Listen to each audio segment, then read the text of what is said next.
తాడేపల్లిలోని పార్టీ కేంద్ర కార్యాలయంలో మహాత్మా జ్యోతిరావు పూలే జయంతి వేడుకలు నిర్వహించారు. బడుగు బలహీన వర్గాల ఆశాజ్యోతి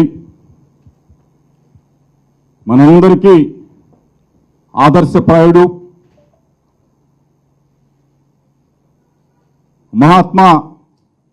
జ్యోతిరావు పూలే గారి జయంతి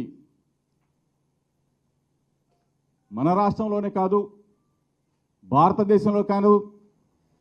ప్రపంచంలో ఉన్న బడుగు బలహీన వర్గాలు,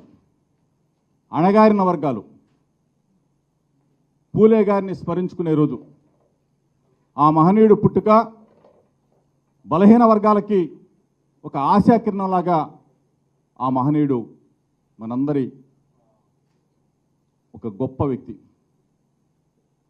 మహాత్మా జ్యోతిరావు పూలే గారి ఆలోచన విధానం,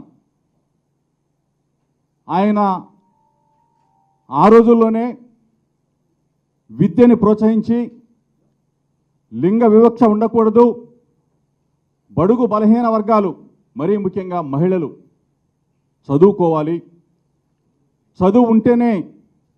మనం ఎదగగలమని చెప్పిన ఆ మహనీయుడి ఆలోచనలకు అనుగుణంగా డాక్టర్ వైఎస్ రాజశేఖర రెడ్డి గారు ఒక అడుగు పూలే గారి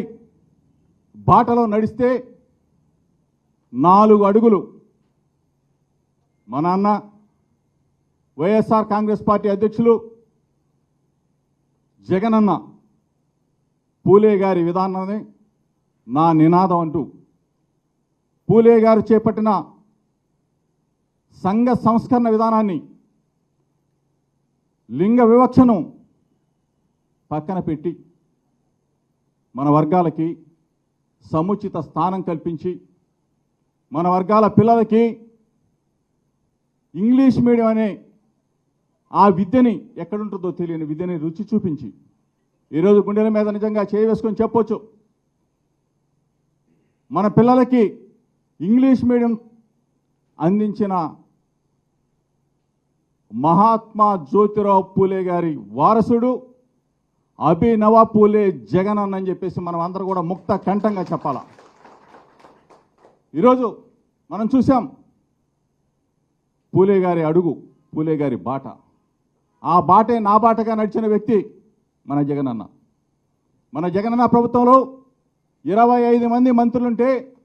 17 మంది మంత్రుల్ని బీసీ, ఎస్సీ, ఎస్టీ, మైనార్టీలకు ఇచ్చి గౌరవించి ఆయన మంత్రివర్గంలో, ఆయన క్యాబినెట్లో 5 డిప్యూటీ సీఎంలను చేస్తే 4 మన వర్గాల వారిని కూర్చోబెట్టిన ఘనత అభినవ పూలే జగనన్నకే దక్కుదనేది మనం అందరం కూడా ముక్త కంఠంగా చెప్పాలి. ఈరోజు చాలామంది మేధావులు ఉన్నారు,